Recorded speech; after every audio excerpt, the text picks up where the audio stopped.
What's up, everybody? Today we're going to be taking a closer look at the Rockwood Mini Lite 2509S or the Flagstaff Micro Lite 25BRDS.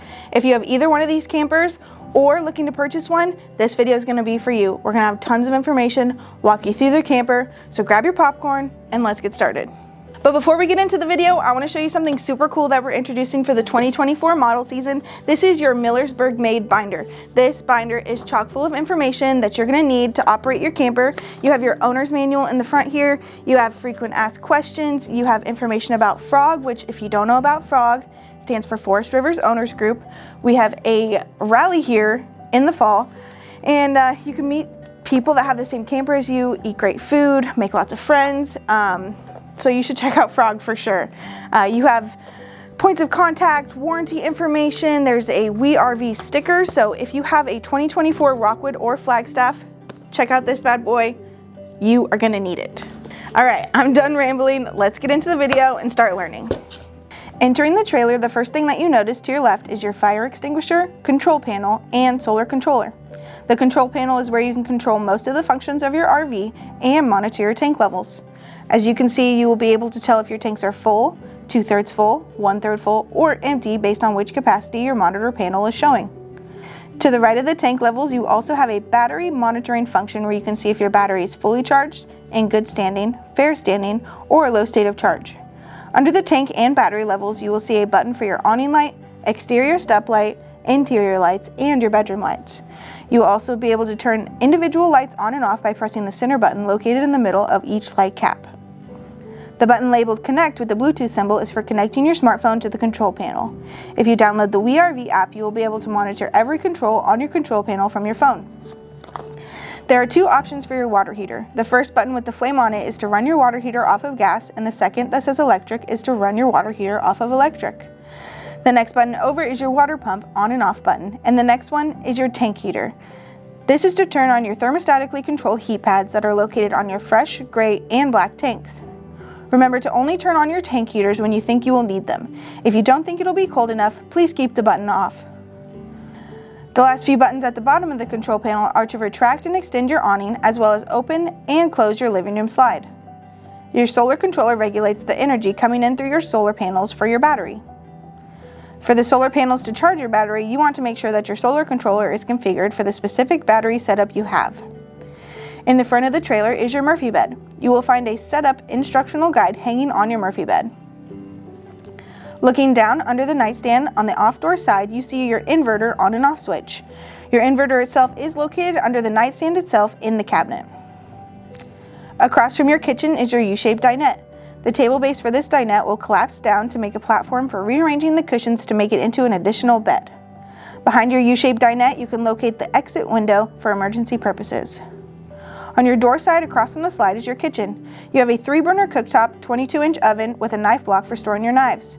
Above that, we have the range hood vent and microwave. The shades closest to your range will be locked into place, so pull the plastic inserts to release the shades, then use accordingly. Right beside your 3-burner range, you will find your 12-volt refrigerator. Depending on which option you have, it may look a little different. For this model, we offer it with either a 12-volt 11 cubic foot fridge or an 8 cubic foot gas electric fridge. Below the refrigerator is your converter. The converter is where the breakers and main fuses for the RV are located.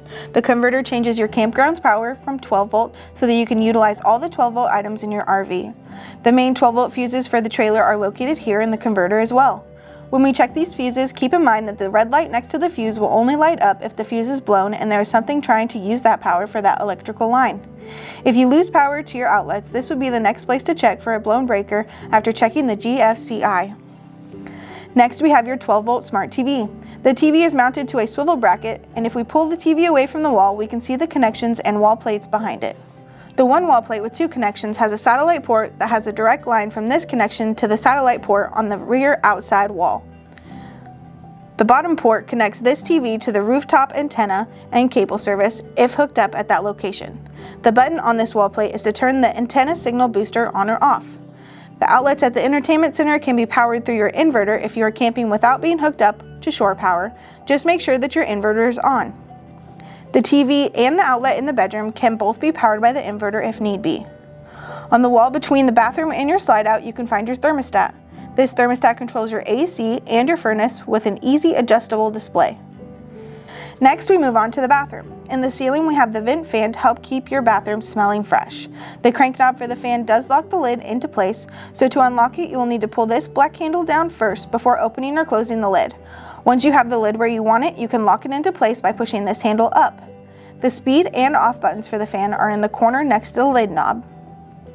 On the wall to the right of the sink, we see the RV's GFCI outlet. If the outlets in your RV stop working, this will be the first place to check to see if your outlet needs to be reset. If that doesn't fix the problem, check your converter under the fridge to see if a breaker has blown. Here in the shower, we have the shower miser. This is designed to recycle the shower water while the water is heating. There are 3 modes that the miser can be set to. The first mode being off, meaning that no water will flow. Next is bypass mode. In bypass mode, the water will pass through the miser and recycle until the water is warm. The water will be warm when the indicator turns from blue to white. Finally, you can turn the miser into operation mode.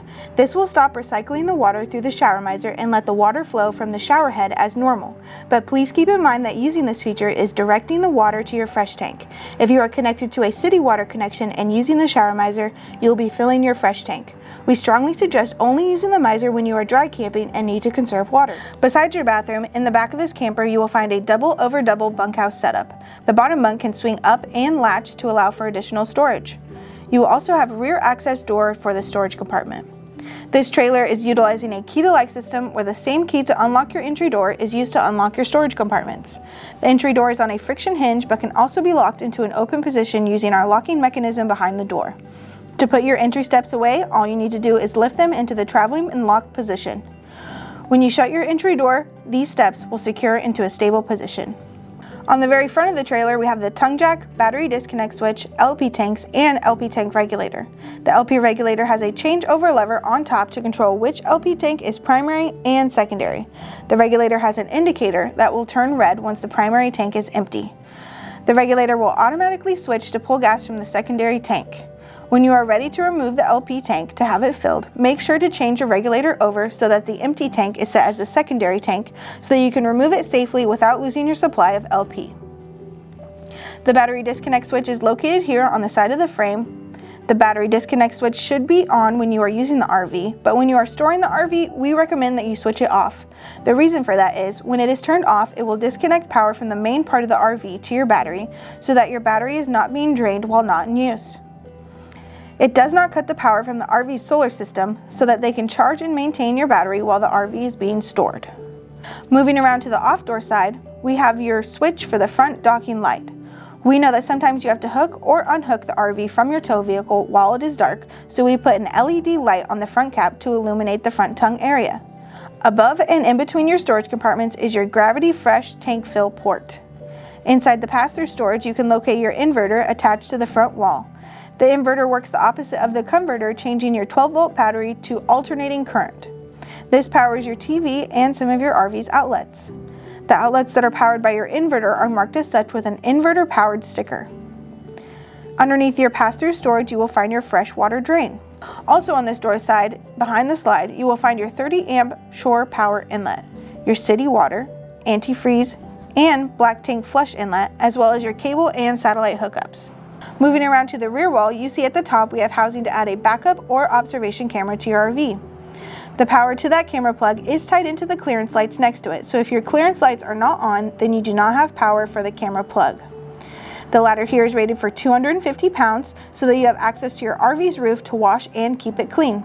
Reminder that the roof of your RV should be inspected by a certified RV technician every 6 months to maintain the sealants and help keep your RV in tip-top shape. Down at the bottom below the frame, we have a 2-inch accessory receiver located here. It has a 300-pound weight limit and it is for accessories only, so please do not tow another trailer behind this one. Heading to the door side, you will find a spacious outside kitchen with a refrigerator, 2-burner cooktop, and additional storage. Right beside all this is your hot and cold spray port.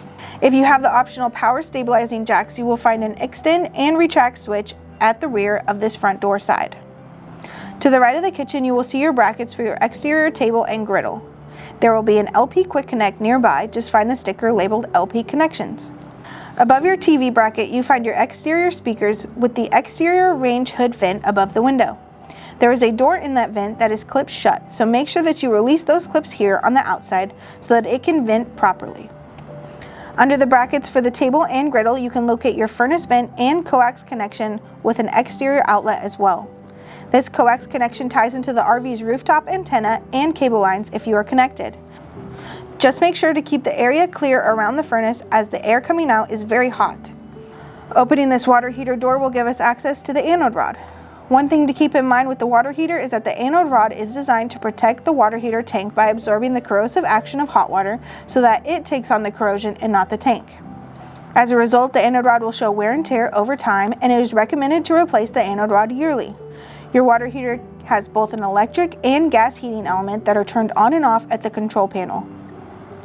You can use either one of those heat sources individually or both at the same time to heat the water as fast as possible. Be sure that before you empty the hot water heater tank that you have both heat sources turned off to avoid damaging the water heater.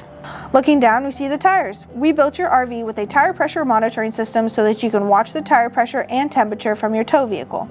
The monitor is put loose in the RV and needs to be paired to each tire sensor. The spare tire does not come with the sensor, but for the other tires, the sensor is mounted on the rim opposite of the valve stem. You will need to know that from pairing your monitors to the sensors. In the skirting to the right of your tires, you see the crank point for your slide out manual override. That crank will be provided in your pass-through storage located in the front of your trailer. To the right of this front compartment door, we also have the connection ports for additional solar. This here is for you to be able to connect a portable solar panel to the trailer to help charge your battery. The important thing to know when using this is to make sure that you are using a solar panel that has a solar controller built into it. This port does not tie into the trailer's solar controller, so that is why it is necessary to have a portable solar panel with a built-in solar controller. Right above this additional solar port is the switch to raise and lower your front stabilizing jacks. Finally, we come to your awning. To adjust the pitch of your awning, you simply move the awning arm up or down here at this point. You can adjust both the front and rear arms, just watch your fingers so that you don't get them pinched. You will also find the awning's manual override at the top where the motor is enclosed. All you need to do is remove this black cap and find the crank point to retract your awning if you lose power. Thank you so much for sticking around towards the end of the video. Should you have any questions, please contact your local dealer or visit our website. Make sure you follow us on social media, hit the notification bell, and as always, we RV.